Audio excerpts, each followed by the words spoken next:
जय हिंद साथियों, नमस्कार। कैसे हैं आप सभी लोग? स्वागत है आपका हमारे YouTube चैनल पर।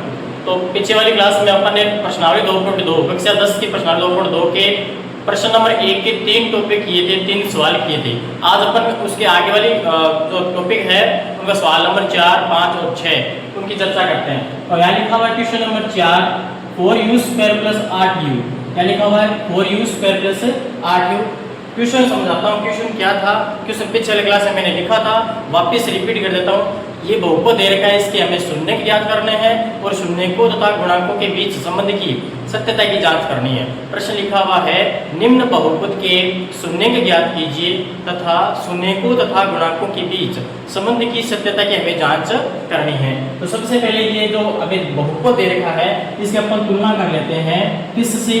ax² + bx + c से अपने इसकी तुलना करते हैं।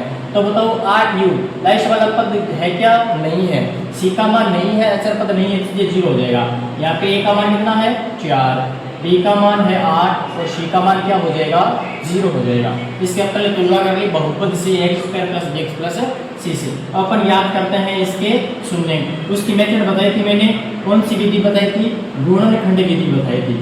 तो अपन इसका जो फैक्टर है शून्य ज्ञात करते हैं वो गुणनखंड विधि से ज्ञात करते हैं। गुणनखंड विधि मैं लिख रहा हूँ वापस बहुपद 4u² + 8u। ठीक है, अब ध्यान दें आप लोग, इन दोनों में से कुछ कॉमन आ रहा है। क्या कॉमन आ रहा है इनमें से? 4 इसमें भी है, 4 इसमें भी है। 4 का भाग इसमें भी जाता है, इसमें भी जाता है। u का भाग इसमें भी जाता है, इसमें भी जाता है। तो इन दोनों में से 4u कॉमन आ रहा है। यहाँ पे 4u कॉमन लेंगे तो क्या बचेगा? 8 प्लस यहाँ क्या बचेगा? 2। u बाहर आ गया और 8 में 4 का भाग 2 बार गया। ठीक है, उसके बाद अपने शून्य ज्ञात करने हैं। शून्य ज्ञात करने हैं। शून्य हेतु क्या करते हैं? 0 के बराबर रखते हैं। शून्य के हेतु जो हमारे पास बहुपद के अपन गुणनखंड किए उनको 0 के बराबर रखते हैं। इनको 0 के बराबर रखते हैं। इनको 0 के बराबर रख दिया।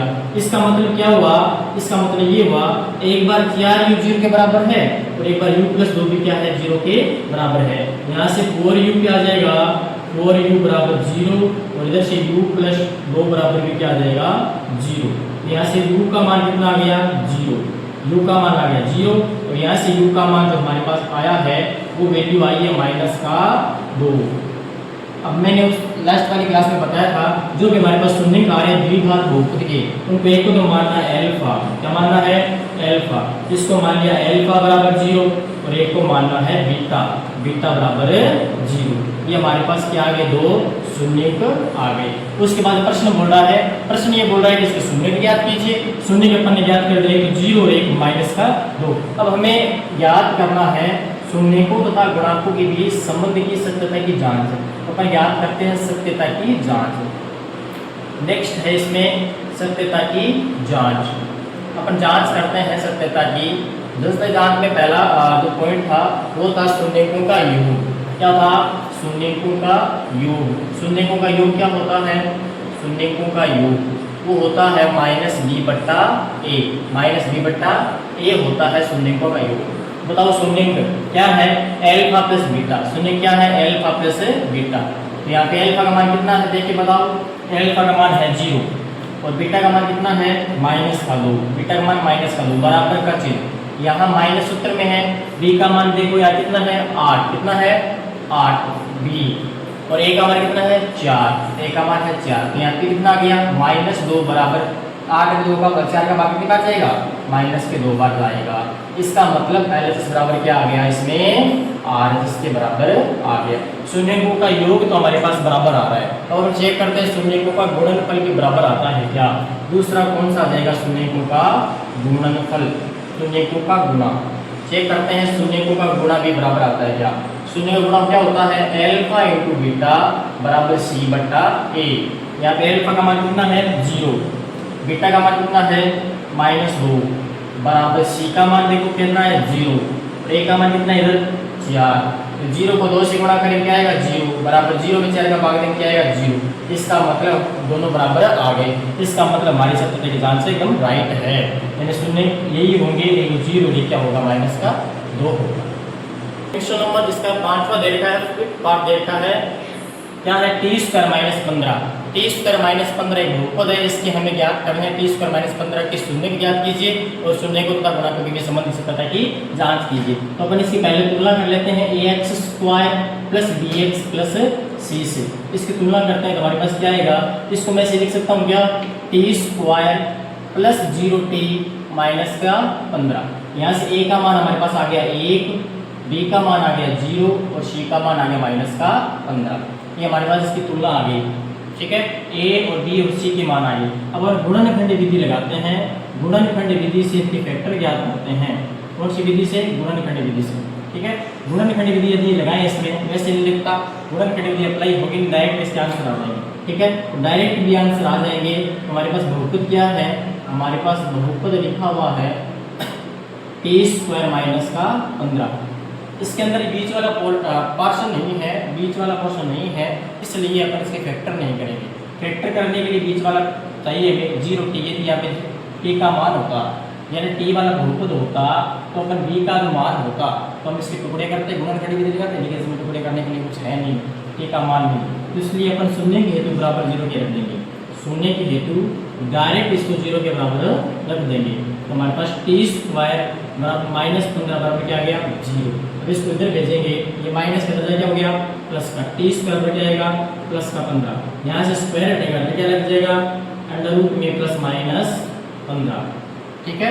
अंडर रूट में प्लस माइनस 15 आ जाएगा। इस 15 को क्या लिख सकते हैं अपन, 15 के गुणनखंड होते हैं क्या, 15 के गुणनखंड होते हैं क्या, 15 के गुणनखंड नहीं होते। तो हमारे पास टी की वैल्यू आ गई 2। एक तो आया टी बराबर क्या आ गया, प्लस का 15, और एक आ गया टी बराबर माइनस का 15। इसको एक को क्या मानना है, अभी बताया मैंने, एक को मानना है अल्फा और एक को मानना है बीटा। ये हमारे पास अल्फा और बीटा के मान आ गए। अपन जांच करते हैं सत्यता की, सत्यता की जांच करते हैं, सत्यता की जांच, सत्यता की जांच। सत्यता की जांच में क्या करना होता है, पहला होता है शून्यकों का योग। शून्यकों का योग क्या होता है, वो होता है अल्फा प्लस बीटा बराबर माइनस बी बट्टा ए। अल्फा का मान कितना है, यहाँ अंडर रूट के 15 है, क्या है, अंडर रूट में है सारे, अंडर रूट के अंदर है ये, अंडर रूट के 15 है अल्फा का मान, तो लिख दिया under root 15 plus beta, beta का मान कितना है इधर, माइनस का अंडर रूट 15। ये आ गया बीटा का मान बराबर माइनस उत्तर में है, माइनस उत्तर में है। बी का मान कितना है इधर 0 और ए का मान कितना है इधर 1। ये कैंसिल आउट हो गया ना, माइनस अंडर रूट 15 से अंडर रूट 15 कट गया, क्या बचा 0, और इधर भी क्या आ गया 0, यानी ये दोनों पार्ट आपस में क्या आ गए, बराबर आ गया। LHS बराबर क्या आ गया, RHS का। दूसरा होता है शून्यकों का गुणनफल, शून्यकों का गुणा, शून्यकों का गुणा। क्या होता है शून्यकों का गुणा, गुणा होता है अल्फा इंटू बीटा बराबर सी बट्टा ए। अल्फा का मान देखिए बराबर कितना है, रूट 15 इंटू में बीटा का मान कितना है, माइनस रूट 15, माइनस का रूट 15 बराबर सी का मान कितना है इधर, माइनस का 15, और ए का मान कितना है इधर, ए का मान है 1। ध्यान दें, अंडर रूट 15 को अंडर रूट 15 से गुणा करेंगे कितना आएगा, अंडर रूट 15 को अंडर रूट 15 से गुणा करेंगे तो हमारे पास कितना आएगा, अंडर रूट 15 को क्या लिख सकते हैं, 15 घात 1 बटा 2 इंटू 15 घात आधी। आधार समान है, संख्या गुणा की घातें जुड़ जाती है, 15 घात आधी कितनी होगी, अंडर रूट 15 का मतलब क्या होता है 15 होता है, क्या होता है 15 होता है। तो इसको गुणा करें क्या आएगा हमारे पास 15 आएगा, 15, ठीक है, बराबर किसका 15, माइनस का, माइनस चिन्ह और यहाँ पे माइनस है, आगे लगाते हैं, इधर भी क्या माइनस का 15। बोलो LHS बराबर आ गया ना RHS के, LHS बराबर आ गया इसके RHS के। अतः है हमारा जो सत्यता की जांच से शून्य योग गुणनफल आपस में बराबर है, इसके क्या हो जाएंगे, इसके शून्य में एक तो प्लस का रूट 15, एक हो जाएगा माइनस का रूट 15। अब क्वेश्चन नंबर 6 दे रखा है 3x square minus x minus 4। हमारे पास बहुपद दे रखा है 3x square minus x minus 4। सबसे पहले इसकी तुलना कर लेते हैं ax square plus bx plus c से।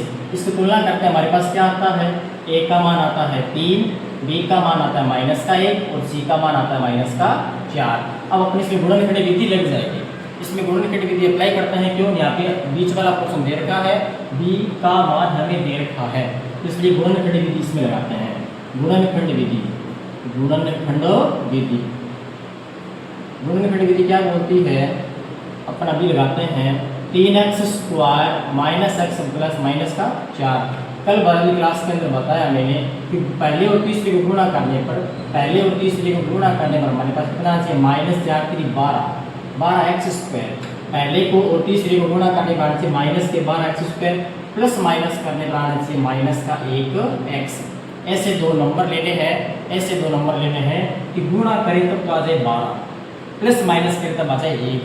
ध्यान दें 4 को 3 से गुणा करने पर आता है 12, 4 3 कितने होते हैं 12, और 4 में से 3 अपन माइनस करते हैं घटाते हैं तब कितना आता है 1 आता है। इसके फैक्टर हो जाएंगे 4 और 3, इसके टुकड़े हो जाएंगे कितने 4 और 3। ये है गुणनखंड विधि। ध्यान दें 3x² बड़ी संख्या लेनी है माइनस की, क्योंकि पहले माइनस है तो मैंने 4x ले लिया माइनस का, प्लस कर लिया 3x। चेक करो एक बार, -4 में से 3 गया माइनस का 1 बच गया, -4 में से 3 गया माइनस का 1। 4 को 3 से गुणा करेंगे तो माइनस के 12 आ जाएंगे, और माइनस के 4 नेगेटिव है। इनके बना लिए फैक्टर बना लिए हमारे पास। तो इनमें से क्या कॉमन आ रहा है, यहाँ x कॉमन आ रहा है, यहाँ x कॉमन ले लिया, यहाँ क्या बच गया 3x, माइनस का यहाँ क्या बच गया 4। इनमें से कॉमन आ रहा है 8, यहाँ क्या बच गया 3x माइनस का 4। ध्यान दें 3x माइनस 4 इसमें भी है, 3x माइनस 4 इसमें भी है, इसमें से 3x माइनस 4 आ गया हमारे पास कॉमन। अंदर क्या बच गया x प्लस 1। उसके बाद क्या करते हैं, शून्य के हेतु 0 के बराबर रखते हैं। तो शून्य के हेतु हमें 0 के बराबर रखते हैं। यहाँ से दो पार्ट बना लेंगे, 3x माइनस 4 को 0 के बराबर रख दिया और x प्लस 1 को भी 0 के बराबर रख दिया। यहाँ से हमारे पास 3x बराबर आ गया 4 और x बराबर आ गया कितना 4/3। ये आ गया हमारे पास x का मान।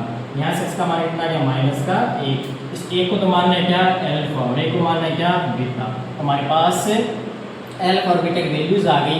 अल्फा बराबर कितना है हमारे पास 4/3 एंड बीटा की वैल्यू कितनी आ गई हमारे पास, बीटा की वैल्यू आ गई कितनी माइनस का 1, या माइनस का 1। अब जांच करते हैं सत्यता की जांच। इसमें पहला टॉपिक क्या है, पहला है शून्यकों का योग का क्या होता है, अल्फा प्लस बीटा बराबर होता है -b/a। अल्फा का मान कितना है इधर देखिए बताओ, अल्फा का मान है 4/3, बीटा का मान कितना माइनस का 1, माइनस उत्तर में है, बी का मान कितना है -1 अपोन में ए का मान कितना है 3। इसको हल कर लेंगे, इसके नीचे एक मान दो, एलसीएम आया कितना 3, 4 - 3 बराबर ये कितना आया 1/3, इधर भी कितना आया 1/3 बराबर 1/3। इसका मतलब एलएस बराबर क्या आ गया RC। दूसरा क्या होता है शून्यकों का गुणनफल, शून्यकों का गुणा क्या होता है गुणा में, अल्फा इंटू बीटा बराबर होता है c/a। अल्फा का मान देख के बताओ 4/3, बीटा का मान देख के बताओ -1, और c क्या है c में -4, a का मान कितना है 3। 4 को -1 से गुणा करेंगे -4 आएगा, बट्टे में क्या है 3, इधर -4 बट्टे में 3। इसका मतलब ये हुआ कि हमारे पास जो शून्य आए हैं वो एकदम राइट शून्य आए हैं। इनमें सत्यता की जांच भी हमारा राइट है, शून्य का योग गुणनफल। ठीक है, ये थी 2.2 का क्वेश्चन नंबर पहला अपने कंप्लीट करवा दिया। यदि आपको वीडियो अच्छा लगा तो लाइक और सब्सक्राइब और चैनल